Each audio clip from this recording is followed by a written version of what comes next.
오늘 오후 시간에는 말씀으로 은혜를 다 받으셔가지고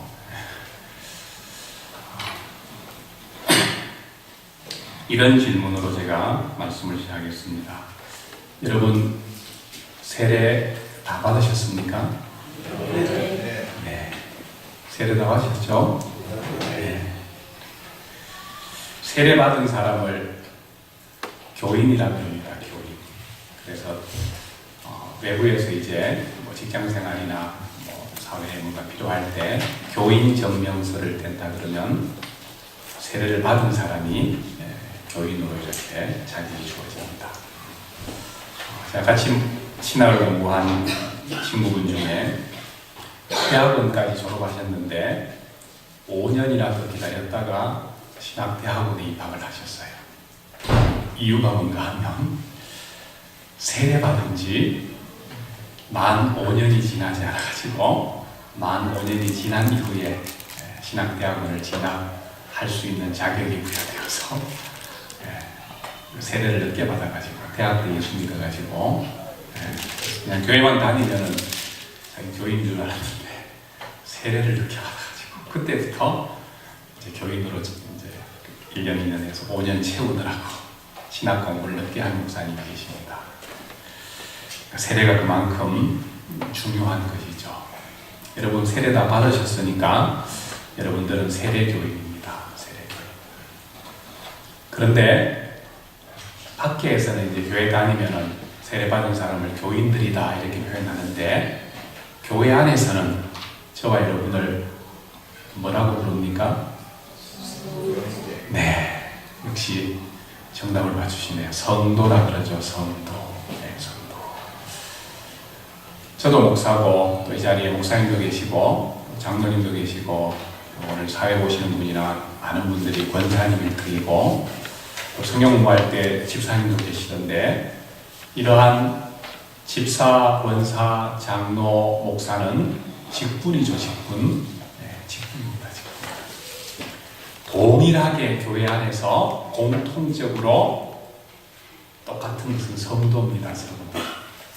그런데 우리 사회가 유교적인 사회다 보니까 이게 계급적 돼가지고 성도면은 제일 이렇게 이제 낮은 단계, 그 다음 집사, 그 다음 뭐 장로 집사와 권사, 그 다음 장로 이렇게 이제 생각하는데 제일 성경적인 아름다운 단어는 성도입니다. 성도. 그래서 목사나 장로나 권사나 집사나 동일하게 성도의 삶을 이 땅에서 살아가는 것이죠. 그런데 직분을 목사나 장로나 집사나 권사의 직분을 가지고 성도의 삶을 살아가는 것이죠. 여러분 세례 받을 때 여러분이 해야 될 게 하나가 있죠. 신앙을 고백해야 되죠. 누구에 대한 신앙을 고백했습니까? 예수님에 대한 신앙을 고백했어요. 예수님을 누구로 여러분이 믿으셨습니까? 네, 너무 정답을 말씀하시니까 나의 구주, 주님으로 여러분이 예수님을 믿을 때 세례를 다 받게 되잖아요. 그렇죠? 네. 오늘 본문 말씀은 예수님이 세례받은 말씀입니다. 그런데 그 예수님의 세례가 바로 오늘 우리의 세례입니다. 그래서 예수님의 세례인 걸로 우리의 세례. 그래서 세례받은 사람이 예수님을 주로 믿은 사람이 성도라 그럴 때 그 성도 안에는 목사나 장로나 권사나 집사나 모든 직분이 다 포함되어 있고 한마디로 성도라 그럴 때 성도의 삶에 주시는 하나님의 세 가지 은혜가 오늘 본문 속에 담겨 있습니다. 저와 여러분이 이미 세례 받으셨고 세례 받은 지 어떤 분은 뭐 수십 년 오래되신 분들은 8, 90년 되신 분도 계실 거고 적게도 뭐 10여 년은 다 지나신 분들 같은데 세례를 통해서 성도에게 주시는 하나님의 은혜가 무엇인지 오늘 본문을 통해서 확인하면 좋겠습니다. 세 가지인데 세 가지 중에서도 두 번째가 제일 중요한 은혜가 됩니다. 두 번째를 중심으로 첫 번째와 세 번째가 연결되어 있습니다. 자, 첫 번째 성도의 삶에 주어지는 은혜는 16절 말씀에 보시면 첫 번째 은혜는 하늘이 열려 있는 것입니다. 하늘이 열리는 것. 하늘이 열리는 것. 이게 무슨 말인지 좀 이해가 되어지죠? 세례 받으면 하늘이 열립니다. 하늘이 열렸다는 말은 하나님과 우리가 관계를 맺었다는 것입니다. 요한복음 1장 12절에 영접하는 자, 곧 그 이름을 믿는 자들에게는 하나님의 자녀가 되는 권세를 주셨으니, 예수 믿으면 하나님의 자녀가 되어지는데 바로 세례가 하나님의 자녀로 하나님과의 관계가 맺어지는, 그걸 16절의 표현은 하늘이 열리는 그러한 표현으로 볼 수 있습니다. 여러분, 예수님이 세례를 받으면서 공생애가 시작되잖아요. 그리고 예수님이 십자가에서 죽으시면서 공생애가 마쳐지게 되는데, 마태복음 27장 51절에 가게 되면 예수님 죽으실 때 놀라운 일이 한 가지 생겼습니다. 성소의 휘장이 찢어지는, 휘장이 찢어지는 게 바로 마태복음 3장 16절로 말하면 하늘이 열리는 은혜가 주어지는 거예요. 실제로 마태복음 27장 52절, 53절을 보시면, 우리 나중에 한번 찾아보세요. 왜냐하면 그런 일이 있었나, 성경에 나와 있는 겁니다. 52절 보시면 죽은 자들이 무덤에서 일어나. 그 전에 무덤이 열리죠. 예수님 죽으실 때, 십자가에서 돌아가실 때 성소의 휘장이 찢어지면서 무덤이 열리면서 죽은 자들이 일어나고, 그 죽은 자들이 부활해서 거룩한 성, 하늘이죠. 하늘로 들어갔다는 말씀이 있습니다. 그런데 그것이 신학적으로 굉장히 예민하기 때문에 첨가해서 한 마디 더 붙인 게 예수님의 부활 이후에 이렇게 이제 표현을 하긴 하죠. 그러나 의미상은 예수님의 죽으심으로 인해서 하늘이 열리고, 하늘이 열림으로 인해서 죽은 자들이 부활하고 하늘로 들어갔다는 것이죠. 마태복음 3장 16절 말씀으로 하면 하늘이 열린 것이 열리는 것. 하나님과 우리가 관계가 맺어지는 것이죠. 맺어지는 것. 성도의 삶에 주어진 첫 번째 은혜가 바로 하늘이 열리는 은혜. 그걸 성경식으로 표현하면 하나님과 관계를 맺었다. 자녀가 되었다. 여러분, 요즘 유행하는 말 중에 조물주 위에 뭐가 있다 그럽니까? 맛있는 건물주가 있다 그러죠. 그래서 요즘 젊은 사람들은 아버지가 건물주인 아버지를 제일 좋아한다 그래요. 왜냐하면 그냥 건물 가지고 이 땅을 살 수 있으니까 그런 표현하죠. 네, 말이 안 되는 소리지만 현실 속에서는 건물주가 그렇게 있습니다. 그 말은 아버지의 능력이 그만큼 자녀의 삶에 엄청난 힘이 주어진다는 것이죠. 그렇죠? 그래야 그래요.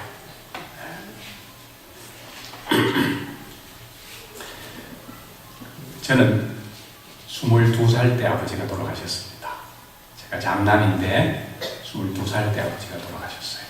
제 동생이 4명이나 있는데 22살 때 아버지가 돌아가시고 저희 할머니가 계셨고 어머니가 계셨는데, 제가 하나님 앞에서 그런 기도를 드렸어요. 여러 기도가 많이 있었겠지만 이런 기도를 드렸어요. 하나님, 제가 19살에 소명을 받아서 이제 목회자가 되기로 했기 때문에 몇 년 안 됐죠. 22살이니까. 실제 만 횟수로는 한 2년 채좀 지난 그런 상태인데, 하나님, 제가 하나님을 아버지라 부르는데 이제는 정말 제가 아버지라 부를 수 있는 사람이 없고 하나님밖에 제가 아버지라고 부를 수밖에 없는데, 하나님이 저의 아버지라면 저를 인도해 주셔야 되는데, 아버지같이 책임져 주셔야 되는데, 제가 하나님을 아버지로 신뢰할 수 있도록 저한테 3가지만 주십시오. 그랬어요. 3가지만. 제 신앙이 그때는 별로 크지 않았고, 또 굉장히 하나님 앞에 좀 직진하는 그런 형태라가지고요. 3가지를 달려갔어요. 아버지라며. 아버지가 줘야 할 3가지가 뭔가 보니까요. 첫 번째가 먹는 거예요. 먹는 거. 하나님이 제 아버지라면 그때 제가 2학년 2학기였는데 한 학기 동안 먹고 살 수 있는, 먹을 수 있는 뭘 주십시오. 돈을 주든 뭘 주든 간에 먹을 수 있도록 한 학기 동안. 또 하나는 제가 학생이었으니까 한 학기 동안 제가 사야 될 책값을 주십시오. 책값을. 그 다음 또 제가 한 해보냈 게, 하나님 최소한의 제가 생활해야 될 그 생활비 자체가 필요한 게 있는데, 그 자는 거잖아요. 먹는 거 말고 자는 거. 의식주. 학생 공부 3가지를 했어요. 제가 잠자는 거, 먹는 거, 그 다음 공부하는 거 3가지를 구했는데, 하나님이 주신 건지 사람이 준 건지 또 구분 안 되면 안 되니까 제가 지금부터 일주일 동안 사람에게는 아무 말도 안 하고 하나님께만 제가 기도하겠습니다. 그리고 하나님이 주시려면 일주일 안에 주셔야지 제가 앞으로 종으로 살 수 있으니까, 일주일 안에 아무한테도 내가 말 안 하는데 하나님이 3가지를 주십시오. 그랬어요. 주셨겠습니까? 안 주셨겠습니까? 주셨어요.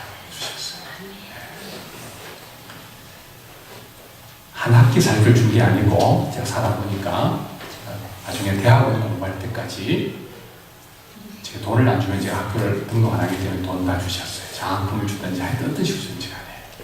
저희 어머니나 저희 할머니가 주시진 않았어요. 다 주셨어요. 먹고 사는 거 다 살게 해주셨어요. 근데 일주일 딱 사이에 하나님 주셔야 되잖아요. 근데 일주일 딱 되는, 주일 오후 예배인데 그때가 주일 저녁 예배까지 있었어요. 주일 저녁 예배 마치고까지 하나님이 다 주셨어요. 한 학기에 필요한 걸 다 주셨어요. 제가 너무 두려워가지고 기도를 이렇게 했어요. 기도를 그때 참 잘못했던 것 같아요. 하나님, 이제 후로는 제가 하나님 앞에 하나도 안 구하겠습니다. 아버지가 다 주시는데, 아버지가 주는 대로 제가 살겠습니다 하고 하나도 안 구하겠습니다. 그 뒤로 제가 50대인데 30년 이상 살아오면서 몇 번 구하고 싶은 마음이 굉장히 많이 생겼는데도, 아버지 알아서 해주십시오. 아버지와 아들인 저의 관계. 제가 받은 하늘이 열린 그러한 관계. 이게 목사라서 특별히 그런 게 아니라 세례를 통해서 성도가 된 그리스도인에게 주시는 첫 번째 은혜입니다. 관계. 두 번째는 여러분 16절 하반절에 보게 되면 두 번째 은혜가 뭐겠습니까? 답이 나오시네요. 정말 제가 참 감격스러운데요. 왜냐하면 출석을 부르는데 성경 구절을 그렇게 다 일일이 읽으시면서 대답하시면 처음 봤어요. 두 번째 은혜는 하나님의 성령이 임했다는 것입니다. 하나님의 성령. 16절 하반절, 하나님의 성령이 비둘기같이 내려 자기 위에 임하심을 보시더니 하나님의 성령이 임했다. 고린도전서 3장 16절은 너희가 하나님의 성전인 것과 하나님의 성령이 너희 안에 거하시는 것을 알지 못하느냐. 성도에게 성령이 거하시고 성령이 거하는 성도를 하나님의 성전이라고 그렇게 말을 하는 거예요.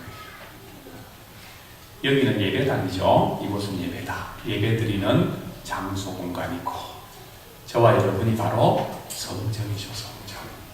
그리고 우리 자신이 바로 성전이죠. 성령이 임재하는 곳이 바로 성전이 되죠. 로마서 8장 16절에는 성령이 하시는 일은 하나님의 자녀라는 사실을 우리에게 가르쳐 주시는 일이라고 말해줍니다. 성령이 임해서 저와 여러분이 하나님의 자녀가 되었다는 사실을 알려주시는 거예요. 성도의 삶에 주시는 두 번째 은혜, 이 성령이 임하는 이것이 굉장한 은혜입니다. 그런데 제가 신앙생활하면서 지금까지 또 목회자로서 목회 생활하면서 성령에 대해서 저도 어릴 때 너무 한 부분만 배웠고 또 많은 교인들이 정말 성령이 누구신지에 대해서 정확하게 아셔야 되는데 정확하게 알기보다는 그냥 대충 아는, 사실 정확하게 알기가 쉽지는 않지만 성경에서 성령에 대해서 여러 곳에서 가르쳐주지만 가장 핵심적으로 가르쳐준 곳 한 곳만 찾아보겠습니다. 요한복음 14장 16절에서 17절 말씀, 마태복음 3장 16절 17절 본문이었는데 영계 본문은 요한복음 14장 16절 17절입니다.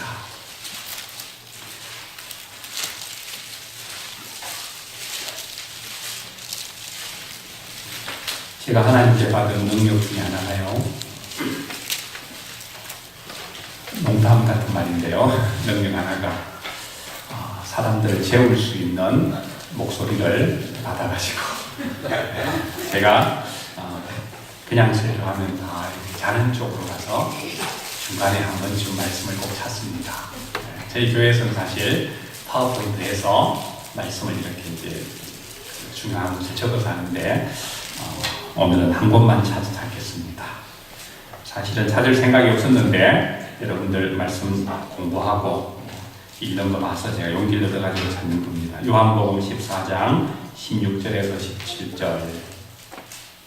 자, 두 절인데요. 같이 한 목소리를 읽어보겠습니다. 시작. 내가 아버지께 구하겠으니 그가 또 다른 보혜사를 너희에게 주사 영원토록 너희와 함께 있게 하리니 그는 진리의 영이라. 세상은 능히 그를 받지 못하나니 이는 그를 보지도 못하고 알지도 못함이라. 그러나 너희는 그를 아나니 그는 너희와 함께 거하심이요 또 너희 속에 계시겠습니다.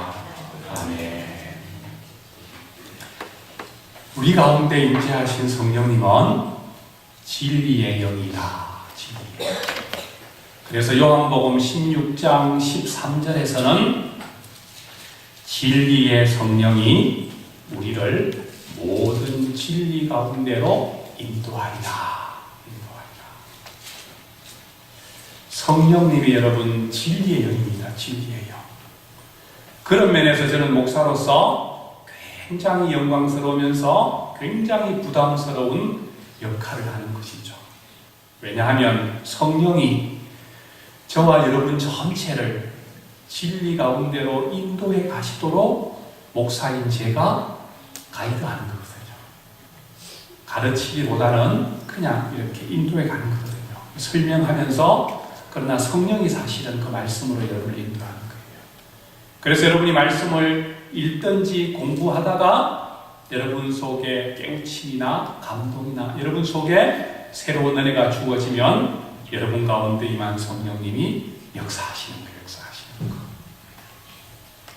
오늘 기도하실 때도 성령이 역사해달라고 그랬는데 말씀 가운데로 우리가 가서 그 말씀을 통해서 진리구나, 그거 붙들고 살아야 되겠구나, 이런 마음이 들면은 그건 제가 하는 게 아니고 성령이 여러분 안에서 여러분에게 역사해 주시는 거예요. 진리의 성령이 모든 진리 가운데로 우리를 인도하신다.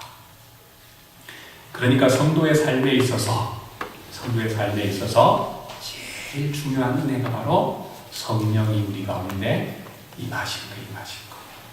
그렇다면 성도의 삶 가운데 저와 여러분이 해야 될 가장 중요한 일이 뭘까요? 가장 중요한 일이 뭘까요? 가장 중요한 은혜가 성령이 우리 가운데 임하셨는데 그 성령은 진리의 성령인데 그렇다면 성도인 저와 여러분은 무엇을 가장 중요하게 여기는 것이 신앙생활을 해야 될까요? 네, 성경이죠. 성경이죠. 성경.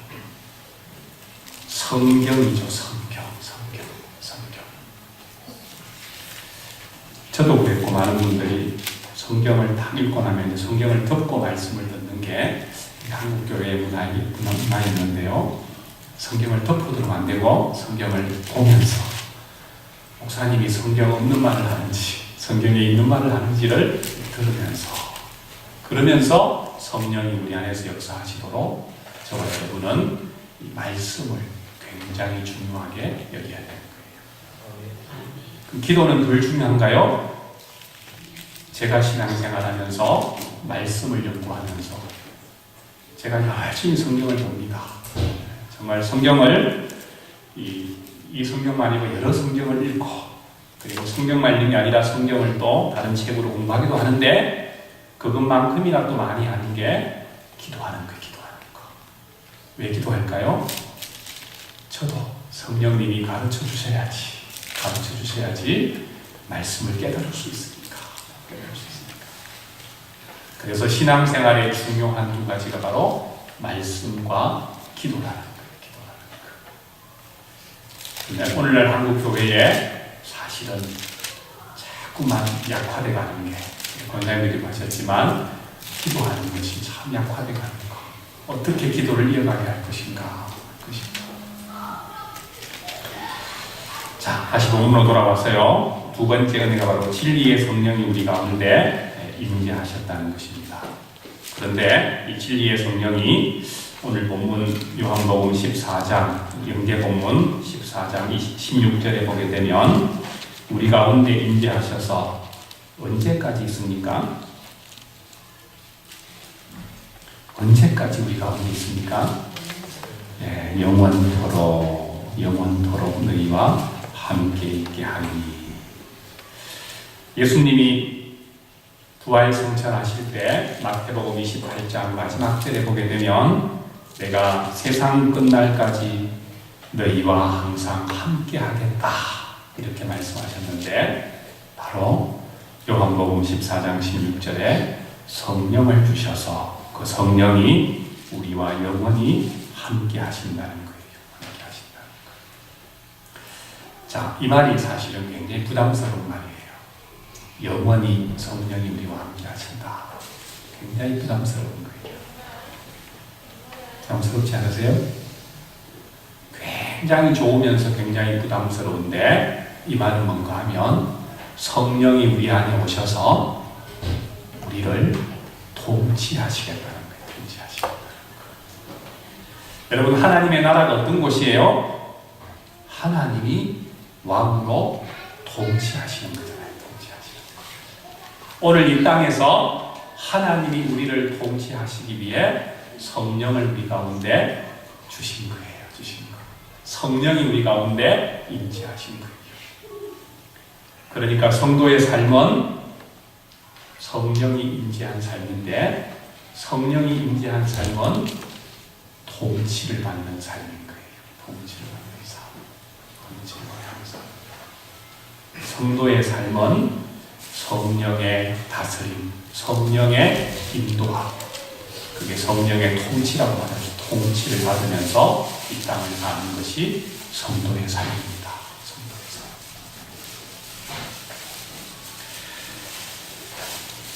그래서 바울 서신 곳곳마다 신앙 고백을 할 때 바울 서신 1장 1절이나 2절을 보면 늘 동일하게 우리 주 예수 그리스도의 은혜가 이렇게 되어 있습니다.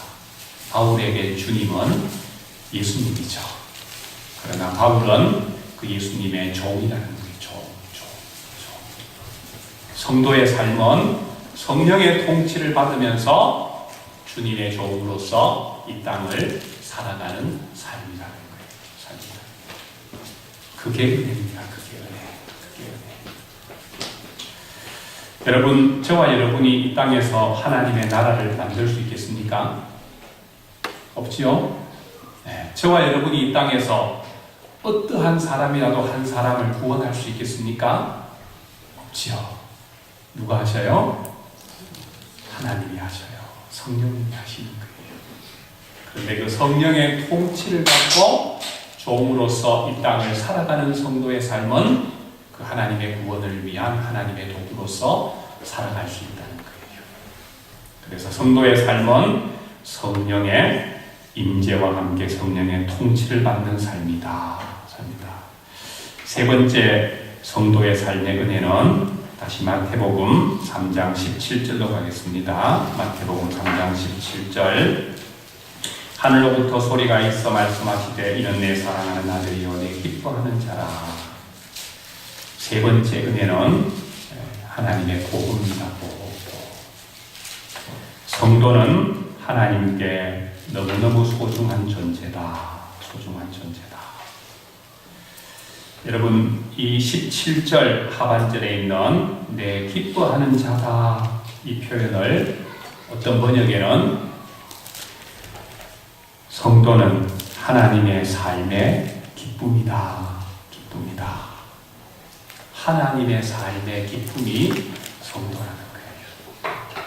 예수님이 하나님에게 기쁨이듯이 성도가 바로 하나님의 삶의 기쁨이라는 거예요. 그 말은 하나님에게 더없이 소중한 존재다. 그래서 하나님이 그 성도를 보호하시는 거예요. 세 가지 은혜. 첫 번째는 관계가 이루어지는 거예요. 하나님을 아버지라고 부를 수 있는 관계. 두 번째는 성령이 우리 가운데 임하셔서 우리를 통치하시는 은혜가 이루어지는 거예요. 세 번째는 성령의 통치를 받는 그 성도를 하나님이 보호하시는 거예요. 소중히 여기시고 보호하시는 거예요. 저희 교회는 그 아이들이 많아가지고요. 예배 시간에 이렇게 반은 이제 어른들이고 반은 학생들, 어린이들인데요. 제가 어린이들에게 선물을 많이 줍니다. 사탕도 많이 주지만 또 어떨 때는 또 이제 설 이럴 때는 또 세배하라 그래서 세뱃돈도 주고 그래요. 근데 우리 막내가 중학교 2학년인데 저한테 그래요. 아빠는 나한테는 별로 안 주면서 왜 그렇게 많이 주냐고 그러는 거예요. 웃으면서 그랬어요. 야, 아빠에게는 걔들이 애가 아니고 성도다. 그러니까 이 막내가 하는 말이 맞네요. 맞네요. 그러더라고요. 어린아이 하나지만 제게는 그 어린아이가 성도입니다. 성도. 제가 가르쳐야 될 성도고 제가 하나님의 백성으로 이렇게 세워내야 될 성도이기 때문에 성도 한 사람 한 사람을 정말 소중히 여깁니다. 그런데 하나님은 저와 여러분을 얼마나 소중히 여기겠습니까? 그런 면에 있어서 성도라는 존재, 하나님의 아들이고 하나님의 기뻐하는 자가 되는 존재, 하나님의 보호를 받을 수밖에 없는 것이죠. 성도의 삶에 있어서 최고의 삶은 하나님께 영광 돌리는 삶이라고 말할 수 있습니다.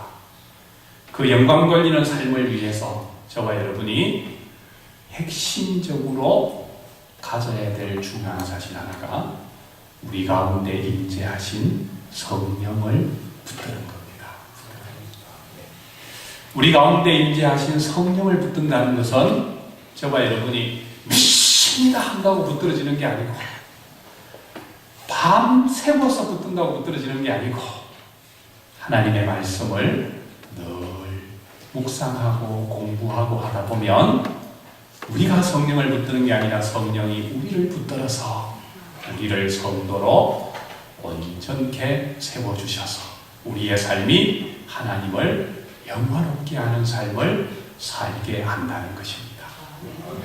여러분의 지금까지의 생애보다도 오히려 남은 생애가 성령을 붙드는, 여러분 가운데 임재하신 성령을 혼자도 붙들고 예전도회교도 붙들고 교인 전체가 붙들고 성령을 붙들어서 진리의 영 성령이 여러분 가운데서 베풀 수 있는 모든 은총을 베풀게 하셔서 여러분 삶 전체가, 교회 전체가 하나님을 영화롭게 하는 주안교회, 그 다음에 목사님, 장로님, 그리고 이 정도의 회원들, 그 다음에 남성교회 회원들 전체 성도들의 삶이 되기를 기원합니다.